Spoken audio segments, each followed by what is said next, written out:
안녕하세요. 같이 기도하고 시작하겠습니다.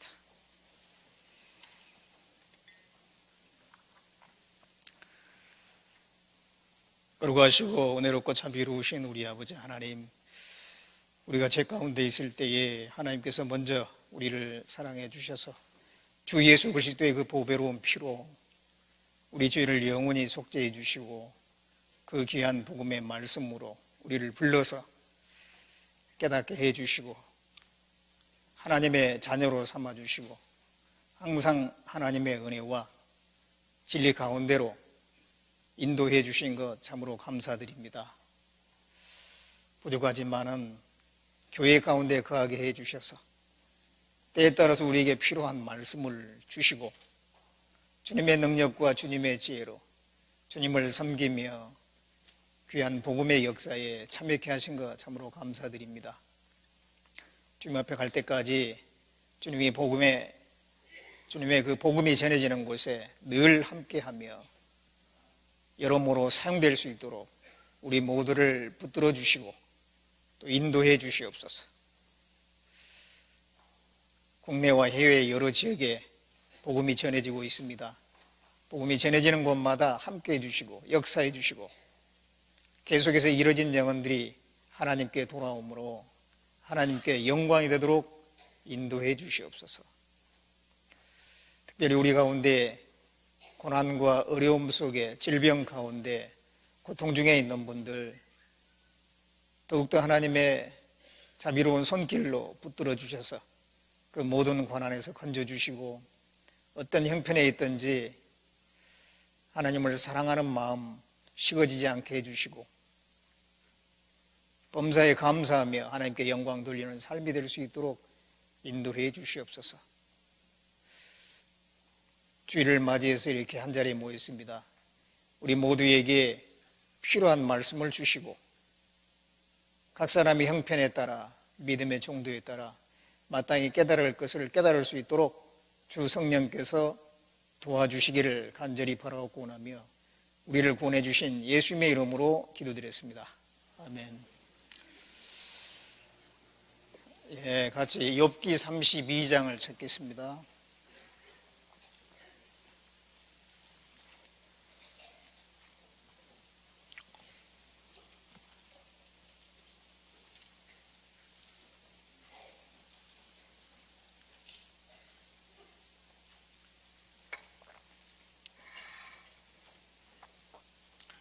욥기 32장 1절부터 10절까지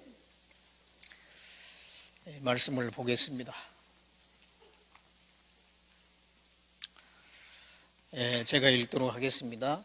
욥이 스스로 의롭게 여김으로 그 세 사람의 대답이 그치매 람 족속 부수의 사람 바라겔의 아들 엘리후가 노를 바라니 그가 욥에게 노를 바람은 욥이 하나님보다 자기가 의롭다 하며 또 세 친구에게 노를 바람은 그들이 능히 대답지는 못하여도 욥을 정죄함이라.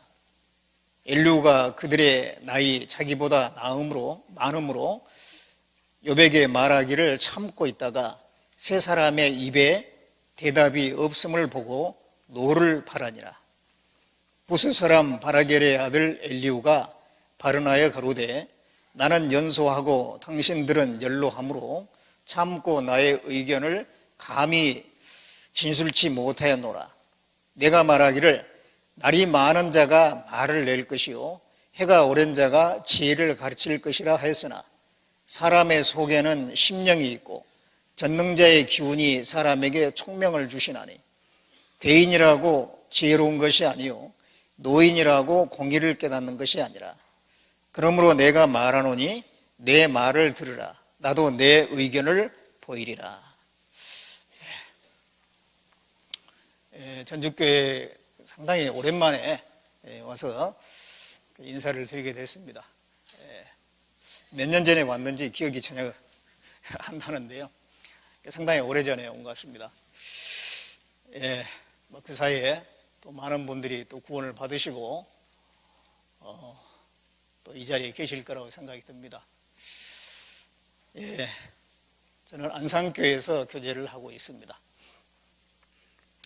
안산교회는 전주교회보다는 조금 규모가 적습니다.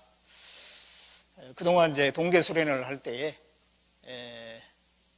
서울중앙교회에 가서 함께 동계 수련을 하곤 했는데, 이제 2019년 1월 달에 치루어지는 동계 수련회 때는 그 안산권으로 해서 따로 자립을 해서 그 동계 수련을 이제 치르게 됐습니다. 그래서 서울중앙교회에 가서 현장에서 말씀을 듣지 못하는 그런 아쉬움은 있지만은 또 따로 구분해서 함으로써 여러 가지 좋은 점이 많이 있을 거라는 기대감을 또 가지고 있습니다. 여기 전주교회에서도 동계수련회 치러지고 있는 걸로 알고 있습니다. 이 시간에는 엘리후가 증거하는 하나님이라고 하는 그런 제목으로 좀 말씀을 드리려고 합니다. 이 욥기 내용은 우리가 자주 배우기 때문에 그 내용을 또 많이들 아실 거라고 생각이 듭니다. 욥이라는 사람이 그 우스 땅에 욥이라는 사람이 있었는데, 아주 오래전 족장시대의 사람이니까요, BC 2000년 그 정도의, 지금부터 한 4000년 전에 사람이라고 할 수 있겠습니다.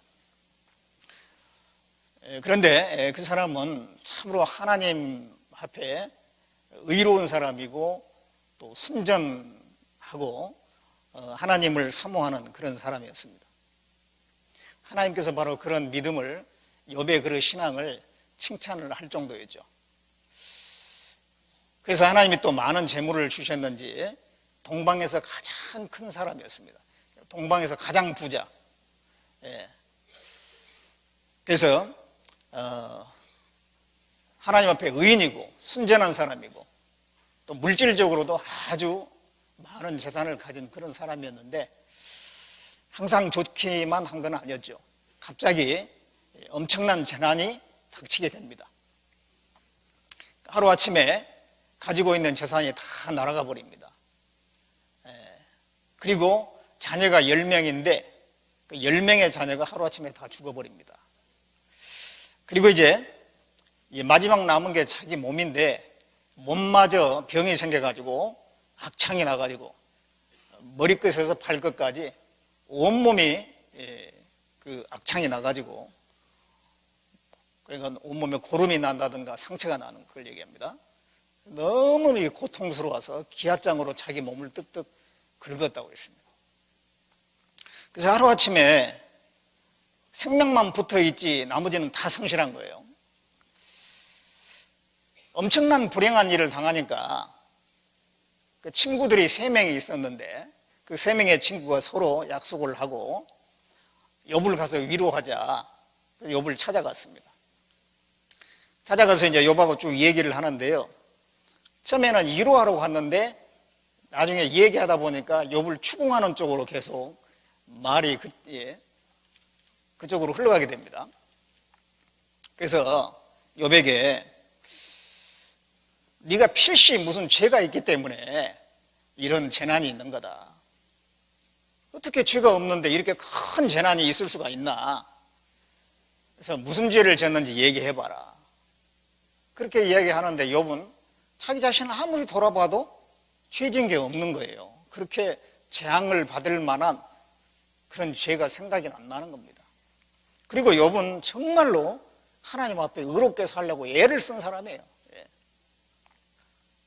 그래서 자기는 죄를 짓는 적이 없다 그러니까 세 친구는 여러 가지 각도로 욥을 추궁을 하는 거예요.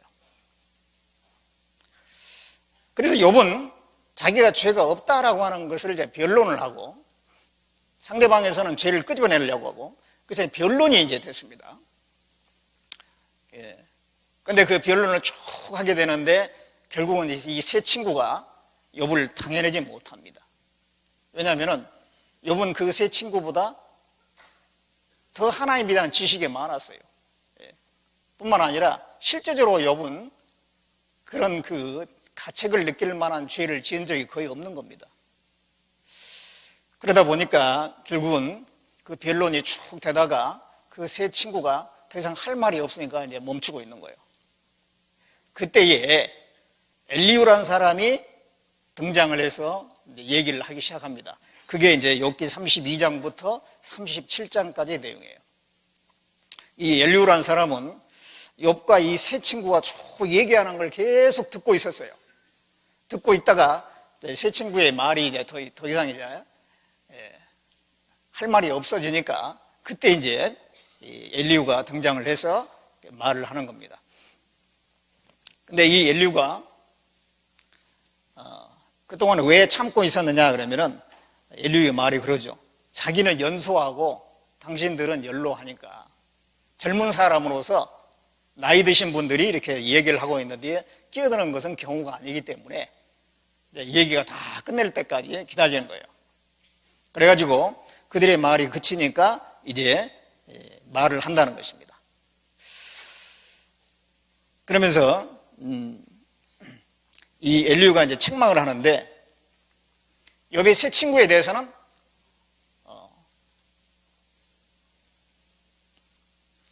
그들의 말 자체가 욥에게는 맞지 않은 거예요.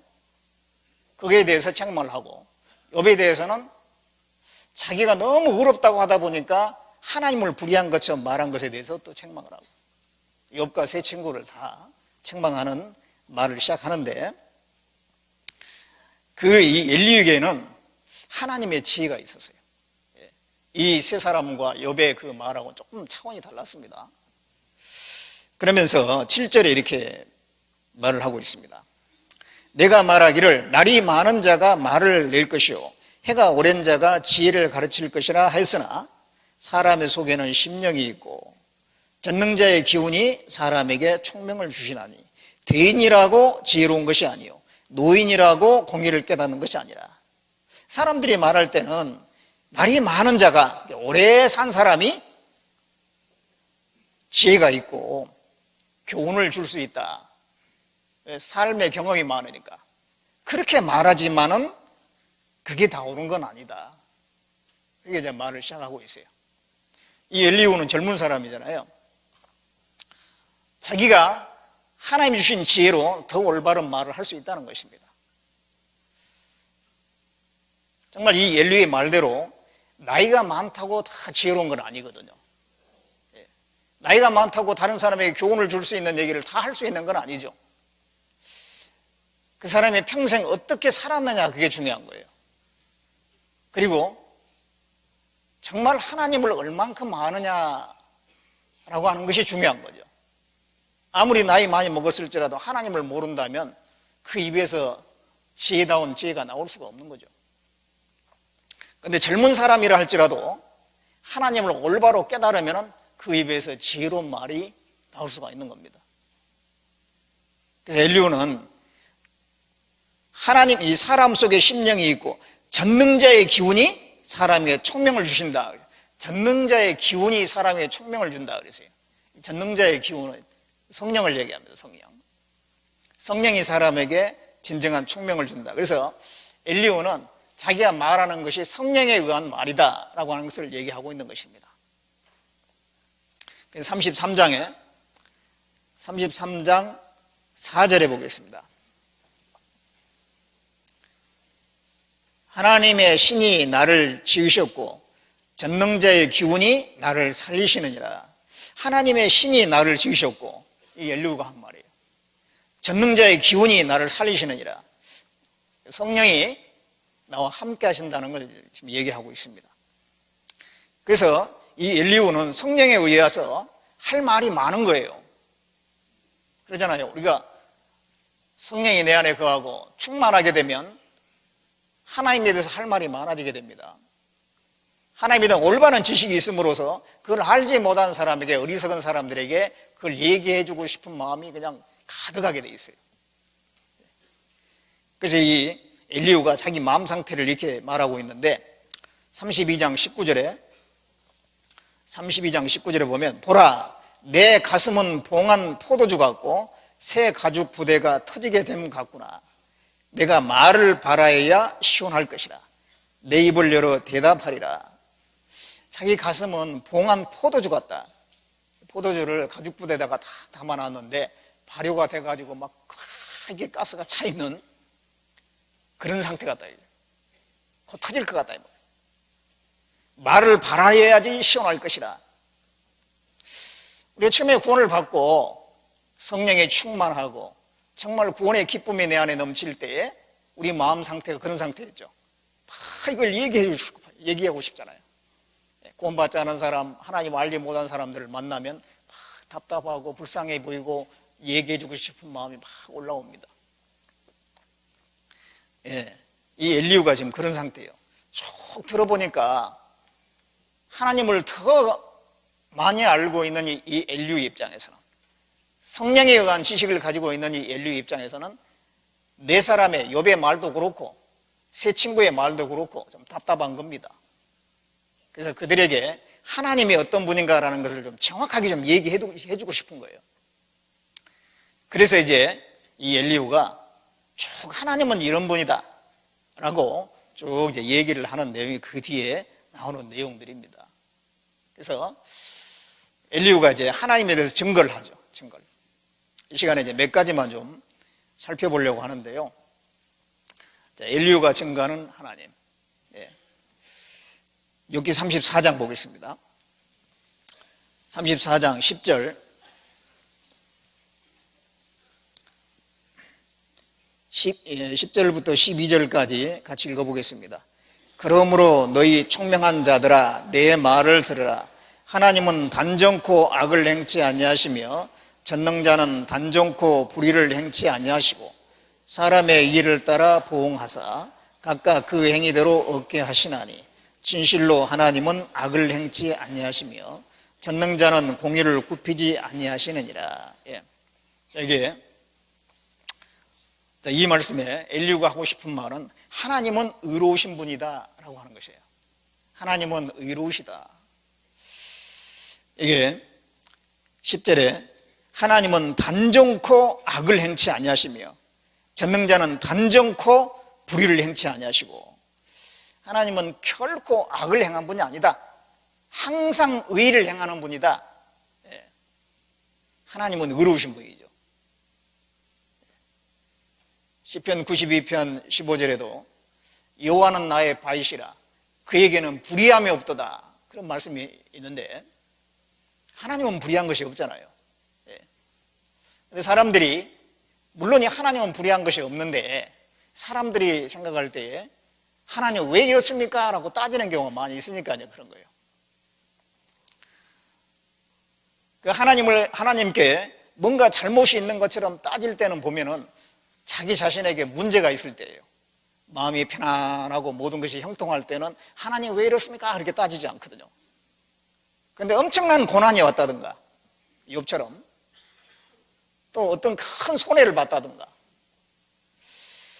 그런 자기에게 감당하기 어려운 어떤 일들이 생겼을 때에 하나님께 마치 불의한 것처럼 따지고 드는 경우가 있습니다. 마치 하나님이 그런 걸 준 것처럼 말이죠. 비가 계속 안 오면은 이런저런 방법을 동원해 보다가 그래도 안 되고 계속 하는데도 이게 더 이상 안 되는 그런 경우는 어떻게 합니까? 하늘을 보고 어떤 사람은 막 원망을 하는 경우가 있어요. 그런 것처럼 이 사람들은 어떤 자기가 감당할 수 없는 한계 상황에 처하면 하나님이 잘못하고 있는 것처럼 생각하는 경우가 많이 있어요. 근데 그렇지 않죠. 항상 문제는 사람에게 있는 겁니다. 예레미야 예가 3장 39절에 보면 살아있는 사람은 자기 죄로 벌을 받나니 어찌 원망하랴. 자기 죄로 벌을 받나니 그랬어요. 잠언 19장 3절에도 사람이 미련함으로 자기 길을 굽게 하고 마음으로 여호와를 원망한다 그랬습니다. 자기가 어리석어서 엉뚱한 것을 선택해 놓고 결과가 나쁘니까 하나님을 원망하는 거예요. 하나님은 단정코 악을 행치 않으신 분입니다. 단정코 불의를 행치 않으신, 항상 의를 행하시는 분. 우리가 항상 하나님께 감사해야 될 이유는 하나님은 항상 옳으시거든요. 그리고 하나님은 항상 선하시고 나를 선한 길로 인도하시는 하나님이기 때문에 당장 보기에는 불행한 일이나 어려운 일이 생겼을지라도 범사에 감사라고 하나님 말씀하신 것은 하나님은 반드시 선한 길로 인도하시는 것이기 때문에, 예, 하나님은 의로우신 분이다라고 하는 것입니다. 의롭지 않다면 어떻게 통치를 하겠는가, 그 말을 그 뒤에 이제 하고 있어요. 12절에 보면은 진실로 하나님은 악을 행치 아니하시며 전능자는 공의를 굽히지 아니하시느니라. 하나님은 공의로우신 분이다. 예, 그러면서 17절에 공의를 미워하시는 자면 어찌 치리하시겠느냐. 공의를 미워하는 사람이라면, 미워하는 하나님이라면 어떻게 하나님을 세상을 통치할 수 있겠느냐, 그런 얘기입니다. 통치자는 공의로워야 되거든요. 통치자가 법을 마음대로 자기 마음대로 해버린다든가 법과 상관없이 행동을 한다든가 그러면 안 되잖아요. 통치자는 법을 세워놨으면 그 법대로 백성들을 다스려야 될 겁니다. 자기 마음대로 다스려서는 안 되죠. 공의로운 사람이 올바른 통치를 할 수가 있습니다. 그래서 하나님은 공의하시기 때문에 통치할 수 있다, 그런 얘기입니다. 그러면서 그 뒤에 이제 18절에 그는 왕에게라도 비루하다 하시며 귀인들에게라도 악하다 하시며 왕족을 외모로 취치 아니하시며 부자를 가난한 자보다 더 생각하지 아니하시나니 이는 그들이 다 그의 손으로 지으신 바가 됨이니라. 하나님은 왕에게라도 비루하다. 왕이라고 해가지고 특별히 대접해주고 그런 분이 아닙니다. 귀인이라고, 귀족이나 특별한 높은 지위에 있는 사람들, 그런 사람이라 할지라도 악을 행했으면 악하다 한다는 얘기입니다. 사람은 그렇지 않죠. 사람은 사람을 외모로 취하는 것입니다. 높은 지위에 있는 사람에게는 죄를 지었어도 함부로 지적하기 어렵잖아요. 잘못하면 자기한테 화가 있을 수가 있으니까. 근데 하나님은 그렇지 않다는 거예요. 왕이든 귀인이든 상관없어요. 잘못한 것은 잘못했다고 하신다는 것입니다. 왕족을 외모로 취치 아니하시며 부자를 가난한 자보다 더 생각하지 아니하시나니. 하나님은 공평하신 분입니다. 사람은 좀 그러지 못할 때가 있어요. 사람은 외모로 사람을 취해요. 그래서 아주 소형차를 몰고 다니느냐 아니면 뭐 비싼 외제차를 몰고 다니냐에 따라서 대접이 다른 경우가 있잖아요. 외모로 보는 거예요. 하나님은 전혀 그렇지 않다는 것입니다. 왕이나 평민이나 전혀 상관없이 하나님 앞에는 동등한 거예요. 그래서 하나님은 공평하신 분입니다. 어떤 사람은 특별히 구원해 주시고 어떤 사람은 뭐 구원받지 못하도록 내버려 두시고 그런 분이 아니죠. 하나님은 모든 사람이 구원을 받으며 진리를 나는데 이르기를 원하시느니라. 하나님은 모든 사람이, 남녀노소 뭐 민족을 불문하고 모든 사람이 다 구원받기를 원하는 거예요. 이 사람들은 흑인을 볼 때하고 백인을 볼 때하고 좀 다르게 볼 수가 있어요. 일단 외모로 보면은 흑인들은 좀 외모가 볼품이 없잖아요. 백인들은 멋있게 생겼잖아요. 다르게 볼 수가 있는데 하나님은 흑인이나 백인이나 상관없어요. 모든 사람이 다 구원받기를 원하시는 것입니다. 그리고 하나님께 나오는 사람은 다 받아주시는 거예요. 하나님께 가까이 오는 사람은 누구든지 다 받아주시는 거예요.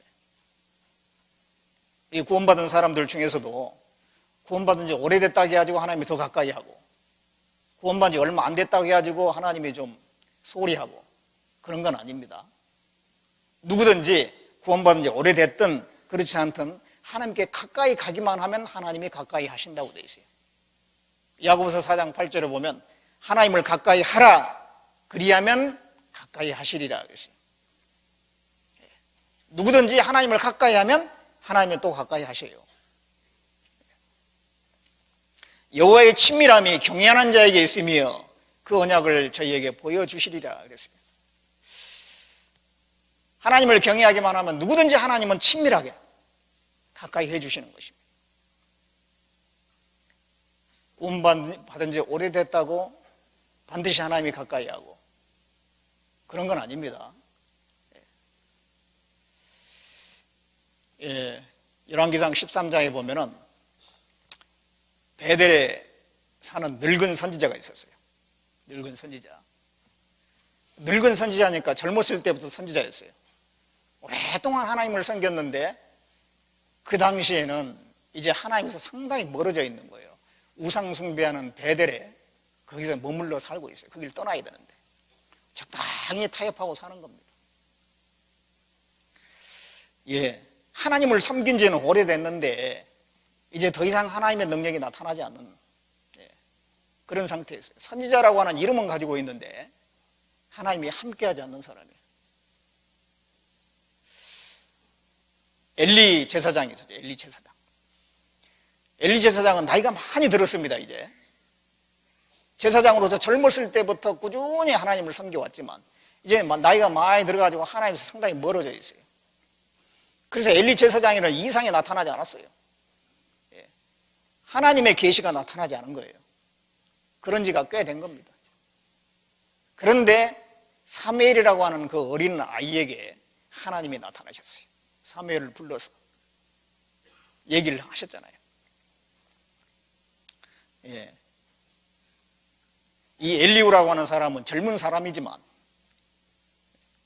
하나님을 가까이 하는 사람이었기 때문에 하나님께서 그에게 자신을 나타내 주신 겁니다. 나를 사랑하는 자가 나의 사랑을 잊고 간절히 찾는 자가 나를 만날 것이라고 했어요. 그래서 먼저 됐다고 해서 반드시 항상 먼저 되는 건 아닙니다. 먼저 된 사람이 나중되고 나중된 사람이 먼저 되는 경우가 많이 있어요.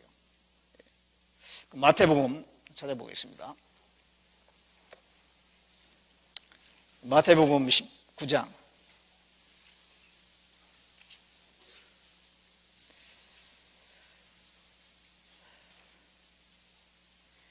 마태복음 19장 30절 보겠습니다.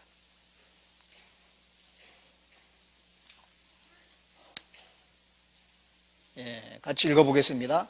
그러나 먼저 된 자로서 나중되고 나중된 자로서 먼저 될 자가 많으니라. 먼저 된 자가 나중되고 먼저 된 자가 항상 먼저 되면 좋겠는데 항상 앞서가면 좋겠는데 먼저 된 자가 뒤로 가버린다는 거예요. 나중된 자가 앞서가 버린다는 겁니다. 그런 경우가 적으리라가 아니고 많으리라. 많으리라. 이런 경우는 왜 생길까요? 먼저 된 자라 할지라도 열정이 식으면은 뒤로 가버리는 거예요. 처지는 거예요.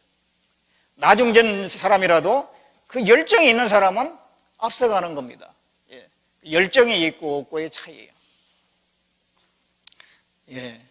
구원받은 지 얼마 안 된 분이라 할지라도요, 정말 열정을 가지고 살면 이 성경을 사모하고 말씀을 사모하고 교제를 사모하고 그런 분들은요 금방금방 신앙이 자라요.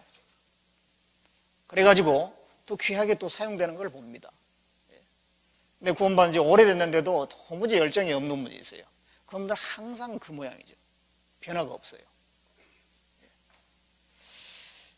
열정이 있느냐 없느냐에 따라서 정말 하나님을 가까이 하고자 하는 마음, 하나님을 갈망하는 마음, 하나님은 그걸 보시고 하나님이 가까이 하시는 거예요. 그래서 우리는 그 열정에 식어지지 않도록 해야 됩니다. 구원받은 지 오래된 분들은 그 열정이 계속 가도록 끊임없이 우리는 노력을 해야 되죠. 그러지 않으면 식어지거든요. 하나님을 향한 열정, 그 갈망을 계속 유지하도록 몸부림을 쳐야 되는 거예요. 나이가 들수록 힘은 빠지고 총기도 떨어지고 점점 이 성경을 가까이 하는 것이 멀어질 수도 있고 잘 이해가 잘 안 될 수가 있죠. 총기가 떨어지니까. 또 뭐 움직이는 것도 젊었을 때는 힘이 있으니까 막 그냥 부지런히 왔다 갔다 했지만 나이가 들수록 이제 그런 것들이 쉽지가 않습니다. 그렇다고 해가지고 열정까지 식어버리면 안 되겠죠. 계속해서 우리가 열정을 지키려고 애를 써야 돼요. 주님을 가까이 하고 계속해서 말씀 속에서 깨닫는 것이 있어야 됩니다. 묵시가 없으면 백성이 방자에 행한다. 묵시라고 하는 것은 계속해서 깨닫게 해주셔서 나를 이끌어가는 말씀이에요. 우리가 성경 말씀을 들을 때, 읽을 때 와닿는 게 있어야 돼요. 그것이 우리에게 기쁨이고 그것이 능력이잖아요. 우리는 그런 것을 갈망해야 되고 계속해서 그걸 이어져야 될 겁니다. 예. 자, 그래서 하나님은 공평하신 분, 의로우신 분, 공평한 분. 문제는 항상 내게 있는 겁니다. 예. 재난이 있을 때 한번 자신을 돌아봐야 돼요. 무엇 때문에 그런 일이 있는지. 하나님에게 원망할 것이 아니고. 또 내 신앙이 처졌을 때 내가 정말 열정이 떨어졌는지 생각해 봐야 됩니다. 하나님은 공평하셔요. 하나님에게 문제가 있는 게 아닙니다. 하나님께서 멀어진 내게 문제가 있는 거죠. 하나님은 항상 의로우시다는 것입니다. 다시 욥기 34장 보겠습니다. 욥기 34장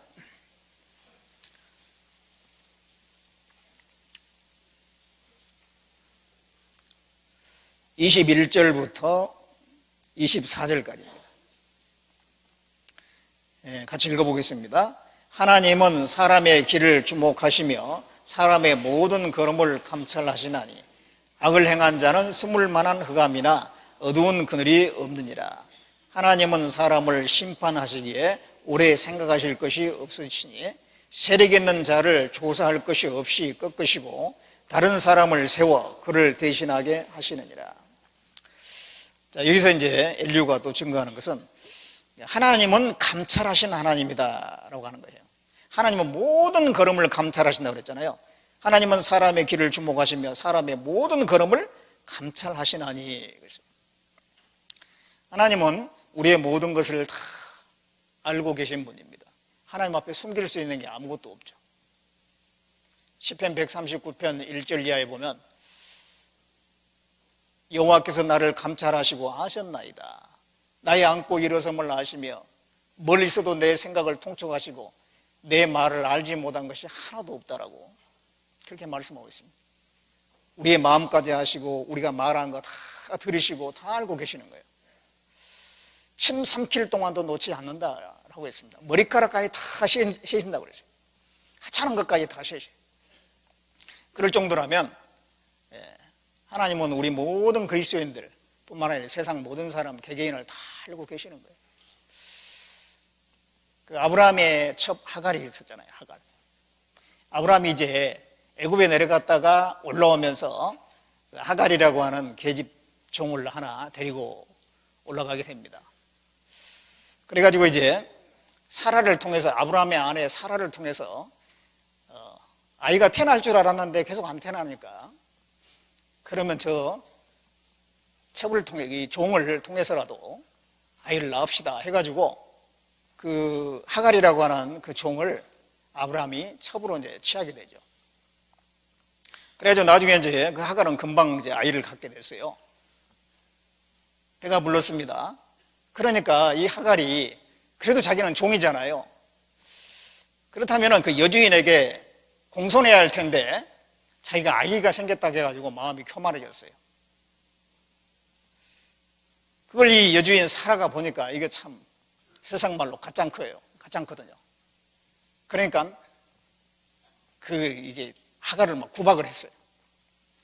그러니까 그 구박을 못 견뎌가지고 하갈이 도망가 버렸죠. 도망을 쳤습니다. 그래가지고 이제 갈 때라고는 어디로 가겠어요? 애굽으로 내려가야죠. 자기가 원래 그 태어났던 고향이니까 그 애굽을 향해서 내려갔을 겁니다. 근데 한참 가다 보니까는 이제 목도 마르고 참 힘들잖아요. 그랬을 때 한 샘 곁에서 여호와의 사자가 나타났어요. 그 여호와의 사자가 하갈에게 야단을 칩니다. 하갈아, 네가 어디서 와서 어디로 가느냐? 책망하는 거예요. 어디서 와서 어디로 가느냐? 네가 나온 것은 아브라함의 가족인데, 아브라함의 그 식솔이 그 가정인데 거기서 나와가지고 지금 애굽으로 가느냐? 축복받는 자리에서 저주받는 자리로 가려고 하느냐? 그런 말이죠. 하갈이 아브라함의 가정에 있을 때는 하나님을 알 수가 있고 그 신령한 축복을 받을 수 있는 기회가 있잖아요. 근데 힘들다고 해가지고 거기서 떠나가지고 다시 애굽으로 내려가는 거예요. 그는 축복의 자리에서 저주의 자리로 가는 겁니다. 많은 사람이 그런 잘못된 걸음을 가는 경우가 많아요. 축복의 자리에서 저주의 자리로 힘들다고 해가지고 하갈이 힘드니까 그 축복받는 자리에서 은혜로운 자리에서 애굽이라고 하는 그 세상으로 우상 숭배하는 곳으로 갔잖아요. 여호와의 사자가 책망을 합니다. 네가 어디서 와서 어디로 가느냐? 예, 제가 주인을 떠나서 여기 갑니다. 여호와의 사자가 말하기를 다시 너의 여주인에게 돌아가서 그 수하에 복종하라 그랬어요. 여주인에게 돌아가서 수하에 복종하라. 수하에 복종하는 게 참 중요한 거잖아요. 내게 주어진 위치, 가정에서, 교회에서, 직장에서 내게 주어진 그 위치 안에서 복종하는 게 참 중요한데 복종은 쉬운 게 아니거든요. 고난이 있어요. 힘들어요. 수하에 복종 안 하려고 하는 시대예요. 우리 시대는요. 좀 윗사람이 뭐라고 하면 갑질한다고 하면서 말이죠. 복종을 안 하려고 합니다. 수하에 복종하는 것이 복인 거거든요. 그래서 여주인에게 돌아가서 그 수하에 복종하라. 그러면서 그 하갈에게 네가 지금 아이를 가지고 있는데 그 아이를 낳게 되는데 이름을 이스마엘이라고 해라. 이름까지 가르쳐줘요. 그리고 나중에 그 자손들이 어떻게 될 거다. 그 자손의 미래까지 쭉 얘기를 해줍니다. 그랬을 때 이 하갈이 뭐라고 고백을 하냐면 내가 나를 감찰하신 하나님을 내가 배웠다. 그렇게 얘기를 해요.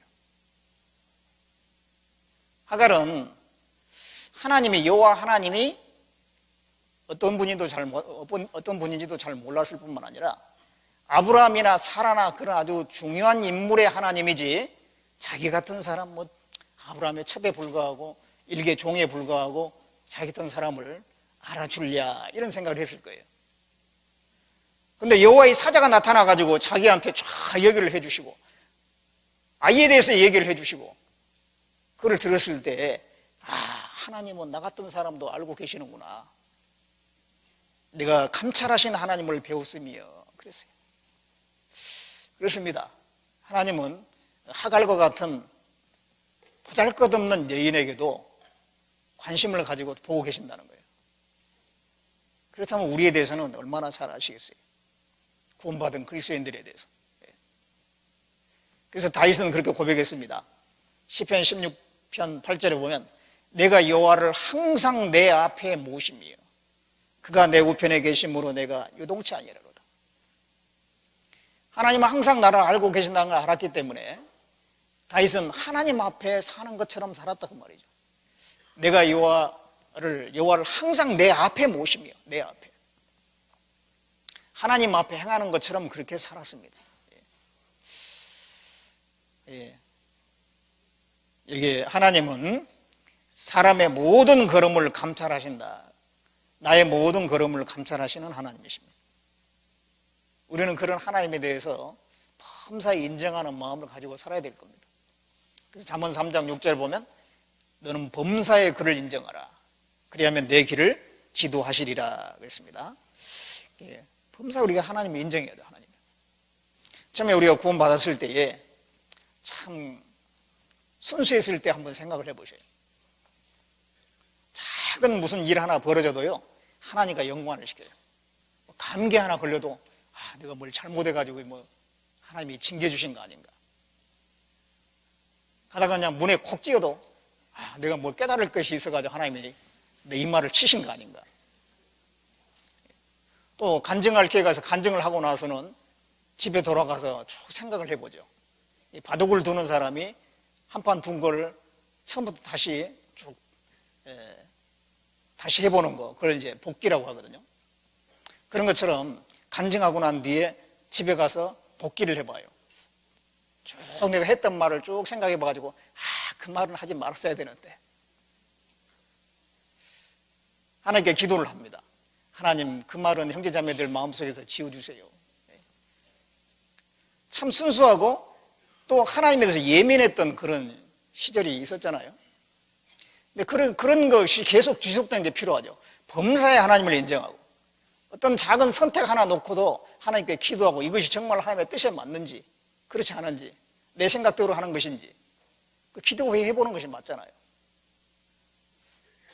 어느 정도 시간이 지나고 익숙해지고 그러면은요 그냥 뭐 굳이 하나님께 묻지 않고 선택을 하고 결정을 하는 경우가 많이 있어요.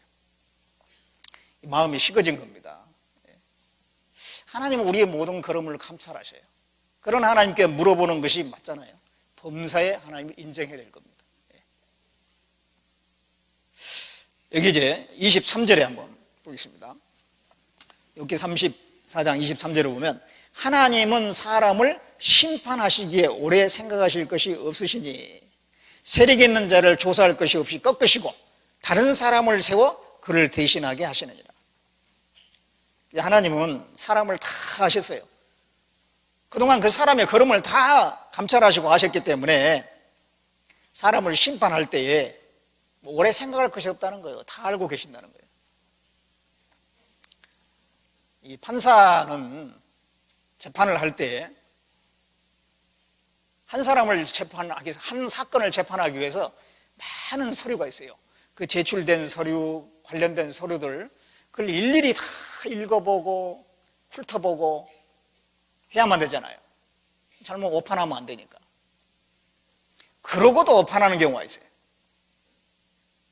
그런데 하나님은 그렇게 할 필요가 없죠. 이미 다 알고 있는 거예요, 다 알고. 그래서 오래 생각하실 것이 없고, 세력 있는 자를 조사할 것이 없고, 꺾으시고, 잘못하면 꺾어버린 겁니다. 그리고 다른 사람을 세우는 거예요. 이사야 22장에 보면 셈나라는 사람이 있는데, 재무장관입니다. 한 나라의 재무장관이면 한 나라의 살림살이를 도맡아서 총책임자입니다. 굉장한 자리잖아요. 그런데 그 높은 자리에 있으면 겸손해야 되는데 하나님께 영광을 돌려야 되는데 자기 영광을 구하는 겁니다. 하나님께서 그 마음을 아셨어요. 그래가지고 그 셈나를 꺾어가지고 당등을 시켜가지고 서기관이라고 하는 그런 자리로 가게 만듭니다. 그리고 엘리야김이라는 사람을 대신 재무장관에 세우죠. 하나님은 그 사람의 마음을 아시고 문제가 있으면은 근데 하나님이 바로바로 그런 건 아니에요. 하나님은 자비로우신 하나님입니다. 오래 참으신 하나님이에요. 어떤 사람에 대해서 오래 참으시는 거 두고 보시는 거예요. 도저히 안 되겠다 그러면은 다 꺾으시는 거예요. 하나님은 하나님을 존중히 여기는 자가 누군지, 하나님을 경밀히 여기는 사람이 누군지 아신다고 했어요. 제사장 엘리의 아들들이 제사를 경멸했다라고 성경에 나오는데요. 제사장이라면 보통 사람보다 더 높은 도덕률을 하나님은 요구하십니다. 그런데 그 제사장이었던 홈리와 비니아스, 엘리의 아들들인데요. 그 두 사람은 백성들이 재물을 가지고 오면은요, 그 중에서 맛있는 부위를 뺏어 먹는 거예요. 하나님께 드려야 되는데 자기가 뺏어 먹어. 제사를 멸시하는 거예요. 하나님께 드리는 제사를 멸시하는 겁니다. 뿐만 아니라 그 회막에서 수종 두는 그 여인과 죄를 지었습니다. 제사장으로 해서는 안 될 그런 죄를 지은 거예요. 하나님이 두고 보시다가 나중에 어떻게 했습니까? 전쟁터에 나가서 두 사람이 한날에 죽었어요. 그리고 사무엘을 이제 제사장으로 세우게 됩니다. 예. 하나님은 어떤 사람은 꺾으시고 어떤 사람은 세우신다는 거예요. 하나님의 모든 걸음을 감찰하셨기 때문에 그렇게 하시는 겁니다. 그래서 우리는 하나님 앞에 늘 행한다는 마음으로 살아야 될 겁니다. 사람들이 보고 안 보고 그게 아니라 사람이 볼 때는 잘하죠. 어떻게 사람이 보고 있는데 뭐 죄를 짓는다든가 엄청난 실수를 한다든가 그러진 않잖아요. 조심조심합니다. 혼자 있을 때가 뭐죠? 혼자 있을 때 시간을 잘 보내야 되겠죠. 혼자 있을 때 하나님이 나를 감찰하신다는 생각으로 해야 돼요. 내 속에 있는 죄의 이 기질은, 죄성은 나를 편안한 자리로, 죄 짓는 자리로, 달콤한 자리로 자꾸 끌고 가려고 그래요. 주변에 사람이 있으면 그것이 통제가 되지만은 아무도 없을 때는 통제가 잘 안 되는 수가 있어요. 그때 우리가 잘해야 되는 거죠. 아무도 없어도 하나님은 나를 보고 계시잖아요. 그래서 하나님은 나를 감찰하시는 하나님이라는 걸 아셔요. 그래서 범사에 우리가 하나님 앞에 행한다는 마음으로 행해야 될 겁니다. 다시 또 욥기 37장을 보겠습니다. 욥기 37장 5절을 보겠습니다. 5절을 같이 읽어보겠습니다.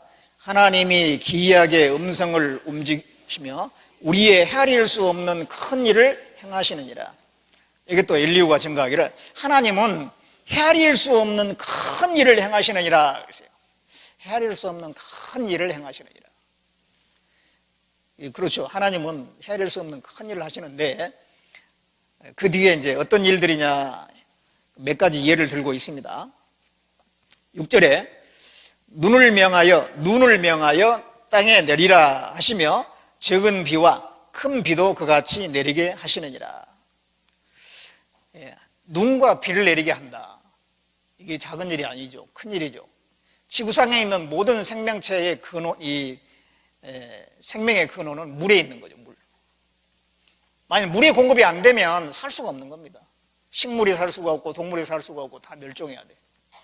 근데 하나님은 적당하게 비도 내리고 눈도 내리게 하신다는 거예요. 그래가지고 이거 다 키우는 거예요. 저 들판에 이름 없는 그 풀도 하나님이 다 키우고 먹이고 그렇게 하시는 겁니다. 눈, 비를 내려서. 우리가 알지 못하는 사이에 하나님은 엄청나게 많은 일을 하셔요. 어린아이가 태어났어요. 어린아이가 태어나면은 그 어린아이가 모르고 있는 사이에 엄마는 많은 일을 하죠. 그 아이가 울면은 또 뭘 먹여주고 밤에 또 자기도 않고 울면은 깨가지고 말이죠. 잠도 못 자면서 그 아이를 보살펴주고 또 그 아이를 위해서 아빠는 밖에 나가서 일을 하면서 그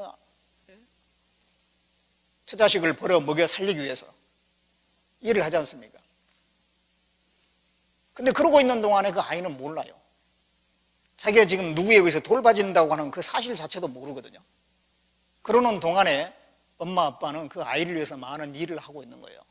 그런 것처럼 우리가 알지 못하는 중에 하나님은 우리를 살리기 위해서, 우리를 유지 보존하기 위해서, 우리에게 필요한 걸 주시기 위해서 세상을 다스리고 계시고 또 우리 그리스도인들에게 필요한 영적 양식을 계속 공급하시고 양육하는 일을 하시는 것이죠. 예.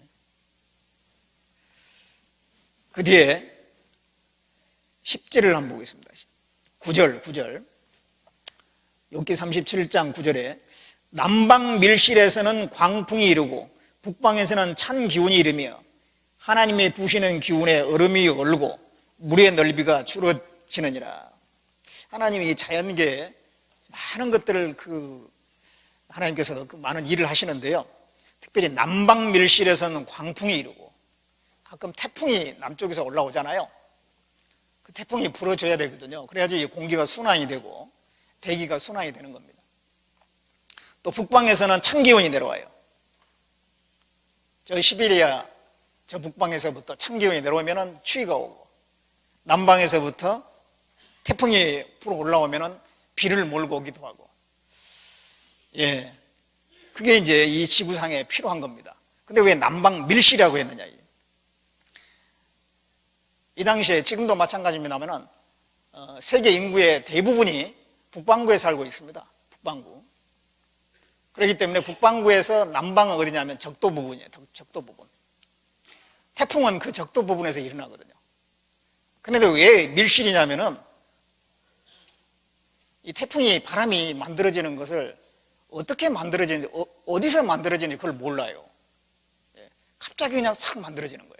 그래가지고 그게 점점 커져가지고 큰 태풍이 되는 거죠. 밀실입니다, 밀실.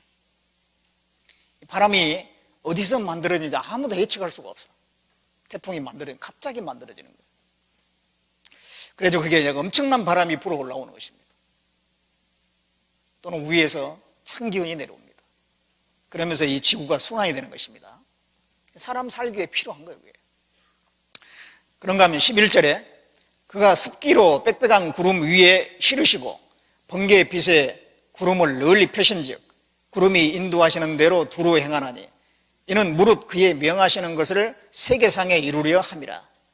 혹 징벌을 위하며 혹 토지를 위하며 혹 긍휼 베푸심을 위하여 구름으로 오게 하시느니라. 습기로 빽빽한 구름에 실으신다 그랬는데 비가 많이 올 때 엄청나게 많은 비가 내리잖아요. 근데 그 비는 사실 구름에 담겨 있었어요. 근데 비행기 타고 쭉 올라가 보면 구름은 안개와 같습니다. 안개처럼 생겼는데 거기에 어떻게 그렇게 많은 물이 담겨 있는지 참 신비한 거예요. 그게 합성되면서 비가 돼가지고 내리는 겁니다. 습기를 구름에 실으시고 그래가지고 그걸 이동해서 이제 내리게 하는데 때로는 징벌을 위해서 때로는 긍휼을 위해서 구름으로 오게 한다 그랬습니다. 하나님은 공의의 하나님이시죠. 심판할 일이 있으면 그 물로서 이 구름을 이동해가지고 심판하게 하신다는 거예요. 또 구름이 이동해서 비가 내림으로써 밭에 또 논에 물이 공급돼가지고 사람이 먹을 것이 나오잖아요. 긍휼을 위해서. 하나님은 공의와 사랑의 하나님입니다. 똑같은 구름을 가지고 어떨 때는 공의의 도구로 쓰시고 어떤 것은 사랑의 도구로 쓰시고 하나님이 그렇게 하시는 겁니다. 그래서 하나님은 위에도 이제 많은 일들을 하셔요. 그러면서 이제 14절에 이렇게 말씀하고 있어요. 14절을 같이 읽어보겠습니다. 여비여 이것을 듣고 가만히 있어서 하나님의 기묘하신 일을 궁구하라. 하나님의 기묘하신 일을 궁구하라 그랬어요. 하나님의 기묘하신 일을 한번 연구해봐라. 참 하나님은 정말 기묘한 일을 하십니다. 우리가 하나님에 대해서 알지 못한 것이 훨씬 많죠. 그걸 궁구해보라는 거예요. 궁구하는 자에게 하나님이 나타내 주시는 거예요. 만물에 대해서 연구를 많이 하게 되면 하나님에 대해서 더 많이 알게 될 겁니다. 하나님의 창조한 것들, 그런 것들을 자세히 연구해 보면은요, 하나님에 대해서 훨씬 더 많은 걸 알게 될 거예요. 기묘한 일들이 너무 많거든요. 근데 가장 기묘한 일이 어떤 거냐면은 예수님의 십자가입니다. 가장 기묘한 일. 인간 역사 가운데 가장 기묘한 일이 뭐냐? 예수님이 십자가에서 죽어서 우리를 구속하신 일입니다. 하나님이 천지 만물을 지으신 하나님이, 우주보다 더 크신 하나님이 먼지와 같은, 한 사람은 저 우주에서 보면 먼지만큼도 안 되거든요. 그런 인간의 그 작은 육체를 입고 이 땅에 오셨다고 하는 것은 그건 참 상상할 수 없는, 우리 상상으로 이해가 안 되는 부분이에요. 뿐만 아니라 이 육체를 입고 오셨는데 보잘것없는 육체로 오셨고, 그리고 사람들에게 옷벗김을 당하고 십자가에서 못 박혀서 비참한 모습으로 죽으신 거, 그거는 가장 기묘한 일입니다. 사실은 가장 경이로운 일이에요. 우리는 그 부분에 대해서 좀 더 이 묵상을 해볼 필요가 있어요. 성경은 그 예수님의 십자가에 대해서 여러 가지 각도로 설명을 합니다. 예수님의 그 십자가의 의미가 얼마나 큰지 그것을 우리가 점점 알아갈수록 이 세상에 어떤 것도 거기다 갖다 놓으면 쓰레기가 되고 말아요. 이 세상에 아무리 사람이 좋다는 것들이 있잖아요. 그런 것들을 다 갖다가 십자가 밑에 갖다 놓으면요, 그 쓰레기에 불과합니다. 그 십자가의 그 경이로운 주님의 그 사랑과 놀라운 겸손, 그것이 우리하고 연관됐다라고 하는 것, 나를 향한 것이라는 것을 알게 될 때 우리는 그 십자가를 사랑하게 되고, 십자가의 그 주님을 사랑하게 되고, 십자가의 은혜를 깨달을수록 더 깊이 할수록 영혼에 대한 생각이 더 깊어질 수가 있습니다. 십자가하고 영혼은 딱 연결된 겁니다. 예수님이 그 십자가에서 죽으신 이유는 사람의 영혼을 위한 거예요. 내 영혼뿐만 아니라 다른 사람의 영혼. 그 십자가의 구속이 경이롭다면 한 사람의 영혼도 그만큼 가치가 있고 경이로운 겁니다. 그래서 가장 기묘한 일, 하나님의 가장 기묘한 일은 천지 만물을 지으신 광대하신 하나님이 인간의 모습으로 그 예수 그리스도의 몸으로 오셨다고 하는 것, 그리고 사람들에게 철저히 짓밟혀서 비참한 모습으로 돌아가신 것, 그건 가장 기묘한 일이에요. 그 의미로 우리가 점점 할수록 사람의 영혼에 대해서 더 관심을 갖고 어떻게든 그 영혼을 건지는 것을 위해서 힘쓰게 돼 있어요. 그것이 그만큼 귀하니까요. 우리는 물론 이제 그 외에도 뭐 교회 하나님께서 교회 역사를 시작하시고 교회를 통해서 하신 일도 참 기묘한 거예요. 이스라엘 민족들이 성막 지어가지고 막 광야에 그 메마른 광야에 그 정말 휘황찬란한 성막이 있었잖아요. 그건 아주 기묘한 장소였던 겁니다. 거기에 구름 기둥이 세워졌고 거기에 하나님이 나타나시고 그 메마른 땅에 그 하나님은 전지전능하시고 정말 이 세상의 아름다운 모든 것들을 하나님이 창조하셨잖아요. 그런 하나님이 보잘것없는 그 광야의 그 땅에 그 성막이라고 하는 보잘것없는 그 장소에 하나님이 나타나셨잖아요. 그런 것처럼 교회 가운데에 하나님이 계시는 거예요. 우리 한 사람 한 사람은 별로 보잘것 없잖아요. 근데 우리 가운데 주님이 계시고 우리 가운데 주님이 역사하신다고 하는 것은 정말 그 기묘한 겁니다. 우리가 이 교회에 대해서도 더 공부해 보면 하나님의 그 기묘하신 일을 깨달을 수가 있어요. 더 많이 연구를 해봐야 됩니다. 사람들이 연구를 많이 하죠. 회사에 뭐 연구원으로 근무한다 그러면은 뭐 신제품을 개발하기 위해서 얼마나 연구합니까? 뭐 컴퓨터 새로운 뭐 프로그램을 개발하기 위해서 얼마나 연구합니까? 또 학자들은 말이죠, 자기가 전공하는 그런 분야에 대해서 많은 연구를 해요. 역사학자들은 역사적인 그런 사료를 가지고 얼마나 많은 연구를 해요. 중국의 설화를 연구하는 사람은 중국의 설화를 막 뒤져보고 말이에요. 어떤 사람은 비석을 연구하는 사람이 있어요. 비석마다 쫓아다니면서 연구하는 거예요. 우리도 사실은 하나님을 연구해야 되거든요. 궁구하라 그러잖아요. 하나님의 기묘하신 일을 궁구하라. 그래서 좀 공부를 많이 해야 됩니다. 그러려면 시간이 더 많이 필요하겠죠. 더 많이 듣고 더 많이 읽고 해야 됩니다. 더 많이 생각해 봐야 될 겁니다. 근데 우리 신앙생활 할 때 너무 쉽게 하려고 하는 경우가 있어요. 그냥 주일 말씀 들으면 되지 뭐. 목사님이 알아서 다 연구해가지고 그 중에 좋은 것만 골라가지고 다 말씀해 주면 그거 들으면 됐지. 그거 듣는 것만 가지고는 공부가 안 돼요. 내가 좀 읽어봐야 됩니다. 그냥 읽은 거하고 자세히 생각하면서 읽은 거하고 다르겠죠. 좀 더 생각을 더 많이 해야 되겠죠. 처음부터 큰 범위의 그 성경을 가지고 연구하려면 힘듭니다. 그러니까는 디도서, 신약에 보면 디도서는 3장으로, 3개장으로 되어 있거든요. 한 번 읽는데 얼마 시간 안 걸려요. 한 번 읽고, 2번 읽고, 3번 읽고, 쭉 읽어보면, 몇 번 읽어보면 하나님이 이 3장을 통해서 나에게 뭘 얘기하려고 하는 것인지 그게 드러나게 돼 있어요. 그것도 어려우면 한 장짜리 있어요, 한 장짜리. 유다서. 한 장짜리 잡아가지고 도대체 하나님은 이 한 장이라고 하는 이 성경을 유다를 통해서 기록하게 했는데 나에게 뭘 가르치려고 했을까? 좀 궁금하잖아요. 그거 붙들고 한 장 읽는 거 금방 읽습니다. 반복해서 계속 읽어보세요. 그러면 그 성경을 통해서 나에게 뭘 얘기하려고 하는 것이 뜻이 드러나게 돼 있어요. 우리가 TV 보는 데는 시간을 많이 할애할 수가 있습니다. 공놀이 하는 거, 축구한다 그러면 몇 시간이 금방 지나갈 수도 있어요. 이 운동 좋아하시는 분들은. 근데 이 성경을 그만큼 우리가 좀 가까이 좀 하면 얼마나 좋겠습니까? 다윗은 하나님을 많이 생각한 사람이에요. 하나님에 대해서 많은 묵상을 한 사람이 다윗이거든요. 그래서 다윗이 시편을 기록할 수가 있었고, 많은 사람에게 하나님을 소개할 수 있는 사람이 된 거예요. 하나님에서 알지 못하는데 어떻게 하나님을 소개합니까? 다윗은 하나님에서 많은 묵상을 했고, 그래서 이 다윗이 이 시편을 그렇게 많이 기록했고, 시편을 통해서 얼마나 많은 사람이 인간 역사 가운데, 교회 역사 가운데 시편을 통해서 위로를 받고 하나님을 알게 되고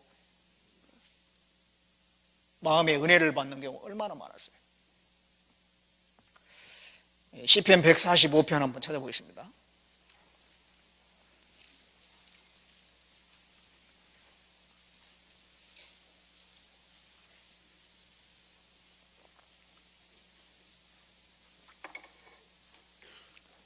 시편 145편 5절을 보겠습니다.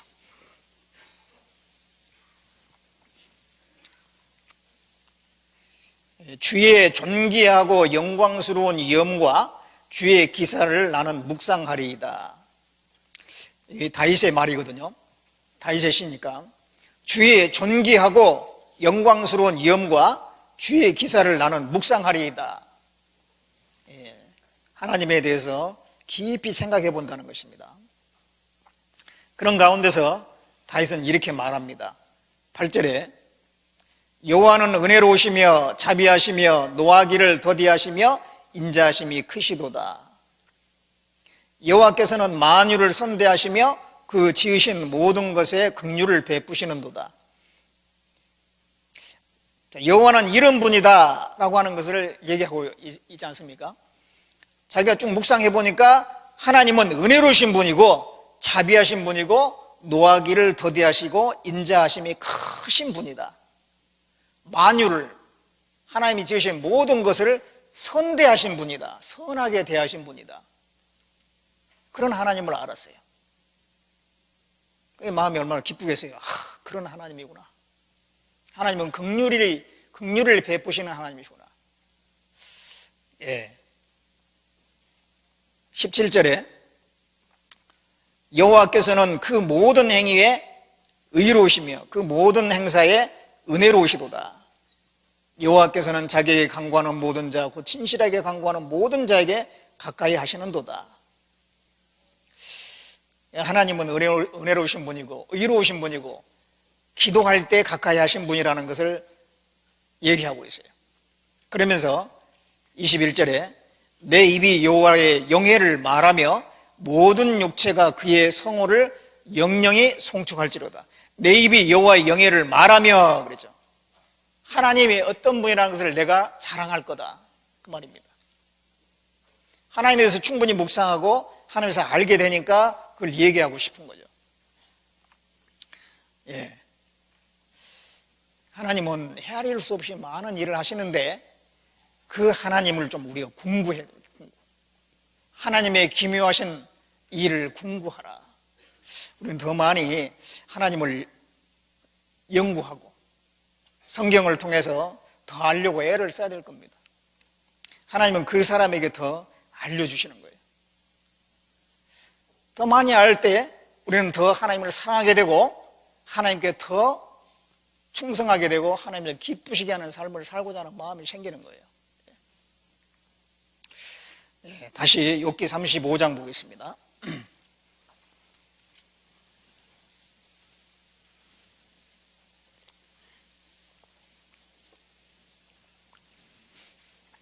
욥기 35장 11절을 보겠습니다.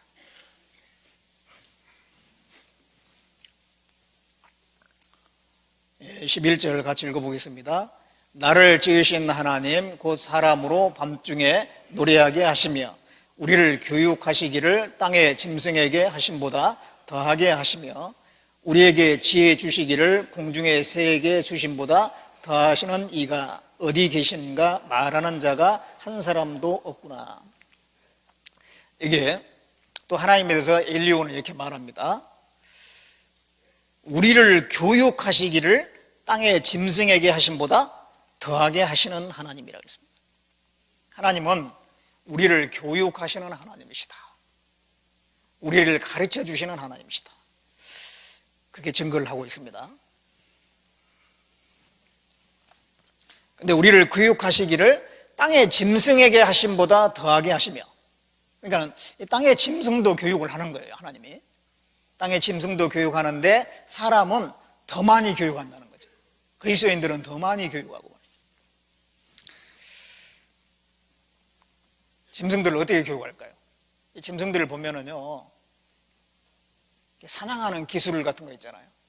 타고난 그런 경우 많습니다. 타고난 그 기술을 가지고 사냥을 해서 먹고 살아요. 이 거미가 전도집회 영상 때 본 적 있으시죠? 거미가 다 이렇게 거미줄을 늘여가지고 미끼를 거기에 이제 냄새를 풍기면서 나방 같은 것을 유혹을 해가지고 다 잡아먹는 거 있잖아요.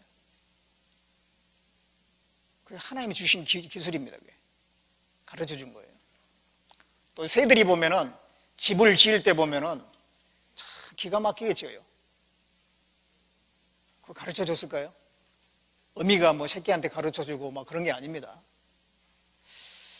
이 까치가 이게 집을 지는 거 보면은 그 안산교에는 뒷산이 있거든요. 그 뒷산에 이제 바로 이제 올라가면 거기에 산책할 수 있도록 아주 잘 돼 있어요. 여기 가보면은 까치도 이제 많이 있는데 까치가 집을 지어놓은 걸 보게 됩니다. 나무 가지 사이에다가 집을 지었는데요.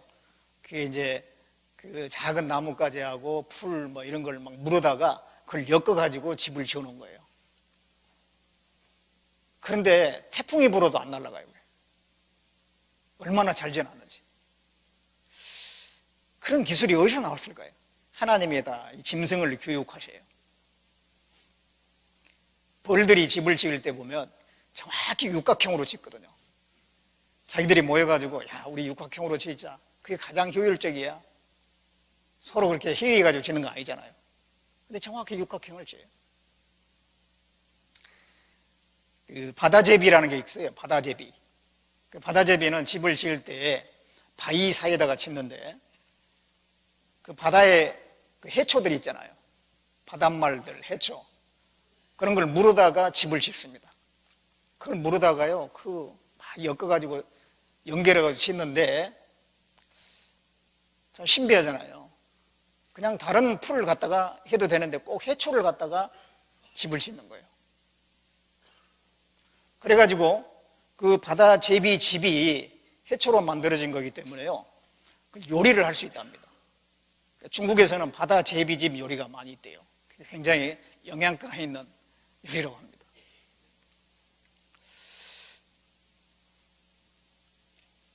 제비가 집 짓는 거 보면 항상 똑같은 모양이잖아요. 그런 것들을 하나님이 다 이렇게 지식을 준 겁니다. 그래서 이 짐승을 교육하신 거예요, 하나님이. 그러면 우리 그리스도인들은 얼마나 잘 교육하시겠어요? 그래서 우리를 교육하시기를 땅의 짐승에게 하심보다 더 하시는 분이다. 그랬습니다. 그래서 하나님은 우리 그리스도인들을 교육하는데요, 가르치는데 아주 성실하게 가르치는 거예요. 근실하게 가르치는 거예요. 성실하게 가르치는 게 쉽지 않습니다. 이 부모가 이게 자녀를 가르치는데요, 정말 꾸준히 애착을 가지고 가르치는 것이 쉽지 않아요. 엄마도 애들을 가르치다 보면 말이죠, 좋은 말로 해야 되는데 하다 보면 화가 나니까 막 나중에 야단을 치고 막 매를 때리고 그냥 그런 경우가 있잖아요. 꾸준히 가르치는 게 잘 안 되는 거예요. 답답하니까 막 자기 성질이 나오는 거예요.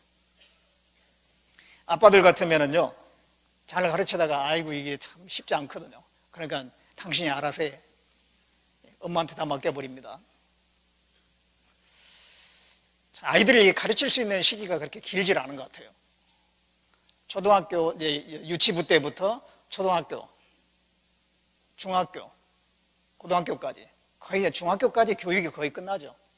기본적인 교육은 인성교육이나 그런 것들은, 가정교육은 중학교 때까지 해서 거의 끝날 겁니다. 근데 그 시기가 금방 지나가 버리죠. 그때 잘 가르쳐야 되는데, 어렸을 적에, 아주 어렸을 적에, 초등학교 다닐 때, 그 이전에 잘 가르쳐야 되거든요. 그러면 그게 평생 가는 건데, 그때 그냥 놓쳐버리는 거예요. 자기도 바쁘고 부모도 바쁘고 뭐 하다 보니까. 하나님은 그렇지 않다는 겁니다. 하나님은 근실히 우리를 가르쳐요. 성실하게 가르쳐요. 뭘로 가르치느냐? 이 말씀으로 가르칩니다. 디모데후서 3장 16절에 모든 성경은 하나님의 감동으로 된 것으로 교훈과 책망과 바르게 함과 의로 교육하기에 유익하다 그랬어요. 이 말씀을 가지고 우리를 가르치는 거예요. 가르칠 때 어떻게 가르칩니까? 통째 그냥 성경 전체가 깨달아지게 합니까? 조금씩 조금씩, 여기서도 조금 저기서 조금, 그것도 반복적으로, 계속 반복적으로, 그래서 조금씩 조금씩 깨닫게 하시는 거예요. 이사야 28장을 보겠습니다. 이사야 28장 10절을 보겠습니다.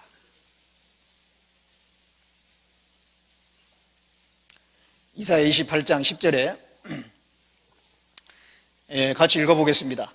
대저 경계에 경계를 더하며 경계에 경계를 더하며 교훈에 교훈을 더하며 교훈에 교훈을 더하되 여기서도 조금 저기서도 조금 하는구나 하는도다.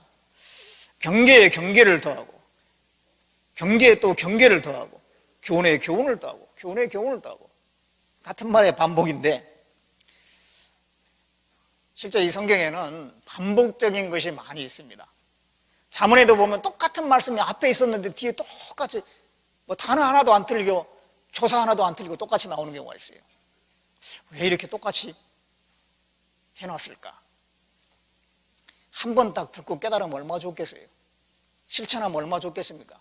안 하기 때문에, 그렇게 잘 안 되기 때문에 뒤에 가서 또 나오는 거예요. 복음서, 사복음서에 보면 같은 내용이 반복되는 경우도 있습니다. 그런가 하면 서신서에도 비슷한 내용이 반복되는 경우가 있어요. 반복해서 가르칩니다, 하나님께서는. 이 반복해서 가르칠 때 제대로 교육이 되는 거예요. 계속 새로운 것만 배우면은요, 그게 숙지가 안 돼요.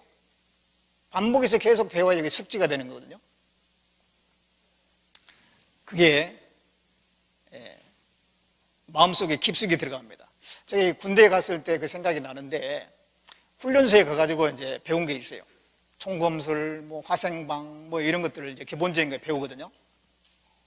근데 이제 자대에 갔어요. 자대 배치를 받아가지고 갔는데, 거기서 똑같은 걸 배웠어요. 교육 시간 되면 똑같이 화생방, 뭐 전에 배웠던 거에 보면 내용이 똑같아요. 그러고 나서 또 제가 다른 뭐 하사 교육 받는 경우가 있었는데, 거기 가보니까 똑같은 게 나와 또. 이 똑같은 걸 왜 이렇게 자꾸 배우나? 근데 같은 걸 계속 배우는 가운데 그게 숙지가 되는 거예요. 머리로 아는 게 중요한 게 아니잖아요. 그게 체득이 되고 실제 어떤 전시에 그게 나타나야 되잖아요. 그러려면 반복해서 배워야만이 그게 이제 체득이 되는 거죠. 하나님이 우리를 가르칠 때도 그렇게 하는 거예요. 머리로 아는 게 중요한 게 아니라 그게 이제 행동으로 나타나게 하기 위해서는 계속 경계에 경계를 더하고 교훈에 교훈을 더하고 계속 반복해서 가르치는 것입니다. 우리가 반복되는 것에 대해서 실증내면 안 됩니다. 그냥 뭐 내 생활이 되도록, 내 인생이 되도록 그렇게 받아들여야 돼요. 계속. 그러면 그것이 정말 내 삶이 되는 것입니다. 그래서 하나님은 그 말씀을 반복해서 우리가 가르침으로써 교육하시고, 때로는 양심으로 교육할 때도 있어요. 시편 16편 7절에 보면 밤마다 내 심장이 나를 교훈하도다, 그런 말씀이 있어요. 밤마다 내 심장이 나를 교훈하도다. 그 심장이 이렇게 마음입니다. 양심입니다. 하루를 뒤돌아보면서 내가 그걸 하지 말았어야 되는데 그것은 잘못이었구나. 양심의 가책이 느껴질 때가 있잖아요. 하나님이 가르치시는 거예요. 그거 하지 말라고, 이제 고치라고. 그 양심으로 하나님은 우리에게 교육하십니다. 뿐만 아니라 환경을 통해서 우리를 교육하셔요. 환경을. 야곱이 창세기에 보면은 야곱이 이제 인생 끝부분에 고백하기를, 하나님에 대해서 고백하기를 뭐라고 고백하냐면, 아브라함의 하나님, 이삭의 하나님, 그리고 내가 태어나서 지금까지 나를 기르신 하나님, 그렇게 표현을 해요. 아브라함의 하나님, 이삭의 하나님 해놓고 자기에 대해서는 태어나서 지금까지 나를 기르신 하나님. 하나님은 야곱을 기르셨어요. 뭘로? 환경으로. 처음에 부모님 사이에 있었을 때는 편안했잖아요. 그러다가 외삼촌 라반의 집으로 가면서부터 이제 고생이 시작됐어요. 외삼촌 집에서 20년 동안 교육을 받은 겁니다. 뿐만 아니었습니다. 나중에 많은 일이 있었어요. 그 인생 가운데. 나중에 애굽에 내려갔습니다.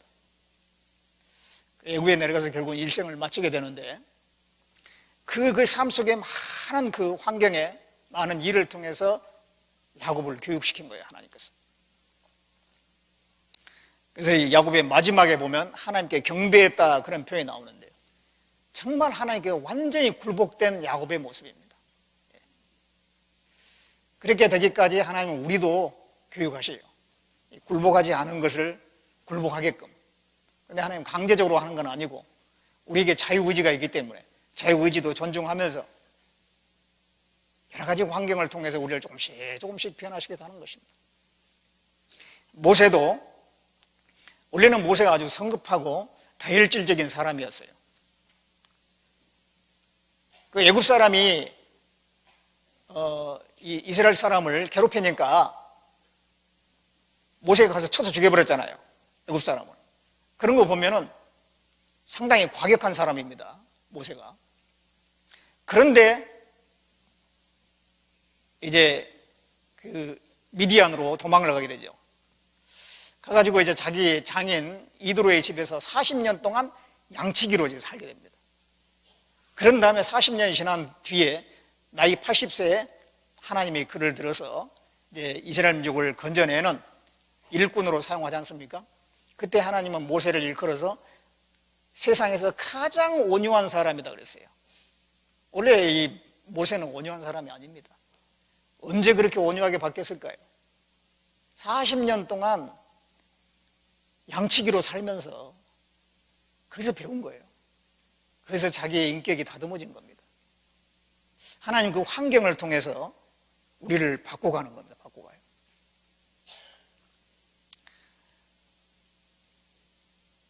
하나님의 직접적인 말씀과 또는 환경, 징계, 여러 가지를 통해서 하나님 우리에게 계속 들려주는 말씀이 있는 거예요. 우리는 그걸 잘 듣고 가르침을 잘 받아야 되는 것입니다. 자, 욥기 37장 한번 보겠습니다.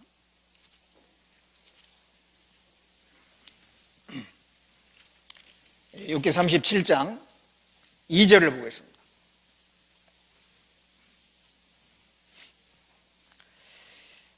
욥기 37장 2절 같이 읽어보겠습니다. 하나님의 음성 곧 그 입에서 나오는 소리를 들으라 들으라. 자, 이 엘리후는 이렇게 말하고 있어요. 하나님의 음성 곧 그 입에서 나오는 소리를 들으라 들으라. 들으라는 말을 두 번 중요하니까 하나님의 음성 그 입에서 나오는 소리 그 말씀입니다. 그걸 잘 들어야 된다는 것입니다. 잘 들으라. 들으라 들으라. 우리는 듣고 한 번 들음으로 끝난 게 아니에요. 듣고 계속 들어야 되는 거예요. 반복을 이야기하고 있습니다. 하나님 말씀을 들어야 되는 거예요. 들어야 돼. 하나님은 교육하신 하나님이에요. 우리는 그 교육을 잘 받아야 되거든요. 똑같이 아이들 공부를 하지만 나중에 성적이 보면 조금씩 차이가 나죠. 1등이 있고 꼴등이 있고 그래요. 똑같이 교육을 받았는데 왜 그렇게 차이가 있어요? 잘 들은 사람과 그렇지 않은 사람 차이예요. 하나님께서도 마찬가지입니다. 우리가 그 하나님 말씀을 잘 들으냐 그렇지 않느냐에 따라서 우리의 신앙은 달라지는 거예요. 결국 하나님 말씀이 능력인 겁니다. 우리 신앙의 힘은 결국 말씀이에요. 계속해서 깨달아지고 내 마음에 와닿는 말씀이 없다 그러면 신앙에 힘이 없는 겁니다. 힘있게 살려면 결국 말씀이 내 안에 있어야만 돼요. 들어야 되는 겁니다. 들어야 돼. 들을 때 우리가 사람의 말로 하지 아니고 하나님 말씀으로 들어야 돼요. 데살로니가전서 2장 13절에 내가 하나님 말씀을 들을 때 사람의 말로 하지 아니하고 하나님 말씀으로 들음이니 진실로 그러하다. 이 말씀이 너희 믿는 자 속에 역사하느니라 그랬습니다. 하나님 말씀으로 다 받아들이는 마음이 필요해요. 성경을 읽을 때도 하나님이 진짜 내게 지금 직접 나에게 말을 하신다라고 하는 거, 그런 생각으로 말씀을 읽어야 될 겁니다. 뿐만 아니라 구역 모임을 하고 모두회를 하고 그러면은 간증들 많이 있잖아요. 그 간증도 좀 잘 들어봐야 돼요. 간증을 들어보다 보면은 다 이 마음에 은혜가 되고 감동이 되고 그런 경우 많이 있지 않습니까? 하나님은 그러한 말씀을 통해서 나에게 계속 공급하고 계시는 겁니다. 그러한 말씀들은 우리에게 지혜를 주는 거예요. 그 지혜는 진주보다 귀하다 그랬습니다. 지혜는 금보다, 정금보다 귀하다, 그렇게 말씀하고 있어요. 우리가 그런 말씀을 듣는 가운데, 간증을 듣는 가운데 우리 마음이 행여 세상으로 갔다가 이게 아무것도 아니구나, 별거 아닌 것에 내가 마음 뺏겠구나, 그러면서 다시 또 주님을 바라보게 되는 거예요. 다시 그 영원한 내세를 바라보는 눈이 열리는 것입니다. 그게 지혜잖아요. 그러한 것들이, 그러한 지혜는 우리가 말씀을 들으면서, 간증을 들으면서 생기는 겁니다. 우리는 그것을 정말 귀중하게 여겨야 돼요. 간증을 듣는 시간, 말씀을 듣는 시간, 그런 것을 귀중하게 여겨야 됩니다. 우리가 이게 돈을, 지갑을 잃어버렸다, 그러면 상실감이 큽니다. 내가 귀중한 것이 내 그걸 잃어버렸다, 상실감이 커요.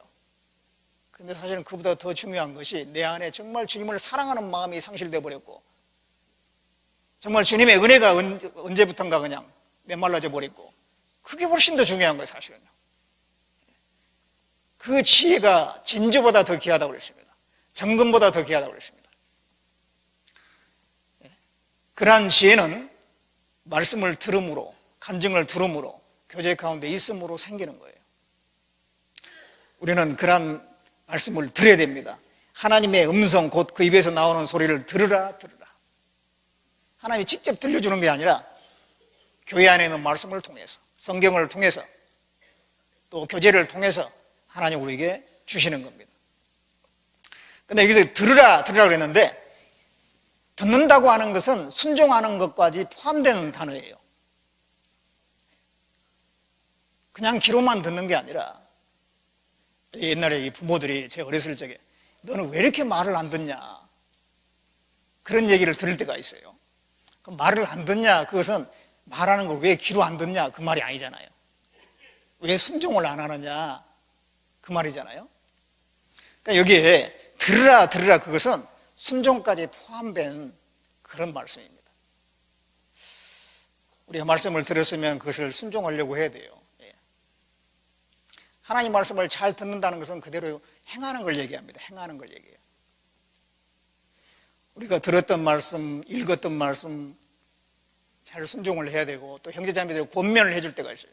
그것도 잘 받아들이고, 교회 안에서 또 여러 가지 결정된 것들이 있어요. 그러면 거기에 내가 함께 따라주고, 그게 필요합니다. 우리는 순종한다 그러면은 큰 것만 생각하는 경우가 있어요.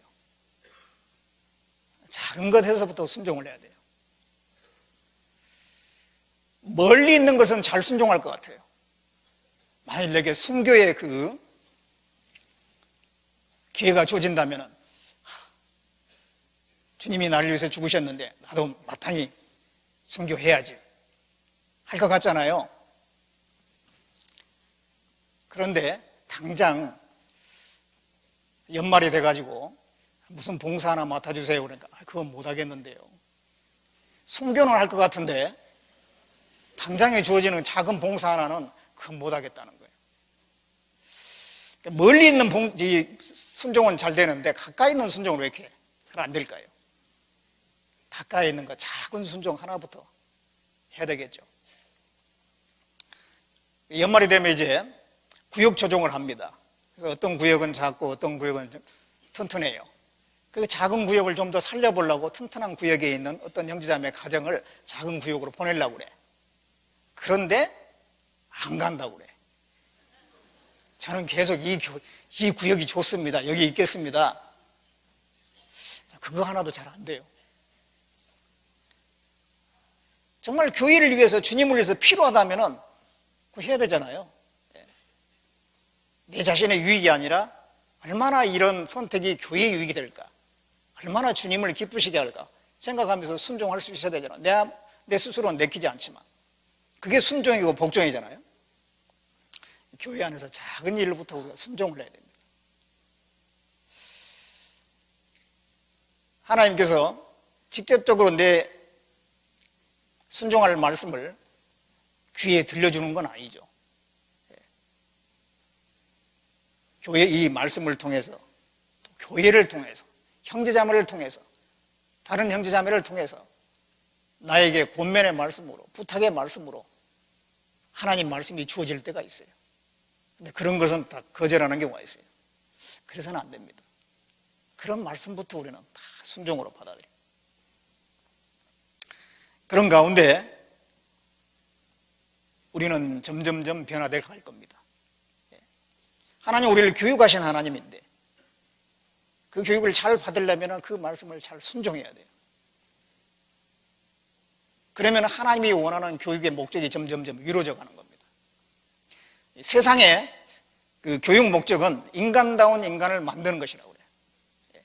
우리나라 홍익인간, 인간다운 인간을 만드는 것이 교육의 목적이에요. 하나님의 교육의 목적은 뭘까요? 그리스도의 인격이 우리 안에 이루어진 겁니다. 하나님은 우리 안에 그리스도의 인격이 이루어지게 하기 위해서 계속 교육해 가셔요. 그러기 위해서 우리는 계속 말씀을 듣고 읽고 그것을 순종해야 되는 것입니다.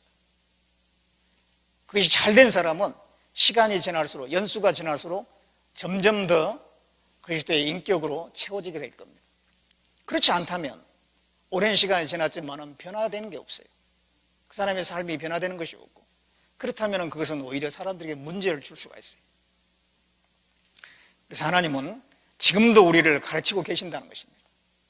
우리가 그 교육을 잘 받고 정말 그리스도의 인격이 우리 가운데 이루어짐으로 하나님께 더 영광을 돌리는 그런 삶이 되어야 되겠습니다. 자, 기도하겠습니다.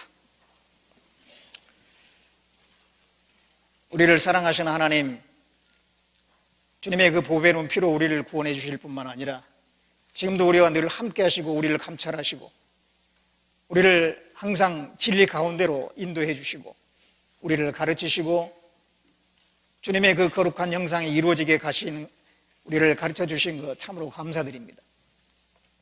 참으로 하나님의 그 말씀과 가르침에 순종하는 가운데 점점 하나님 앞에 아름다운 모습이 되어갈 수 있도록 도와주시옵소서.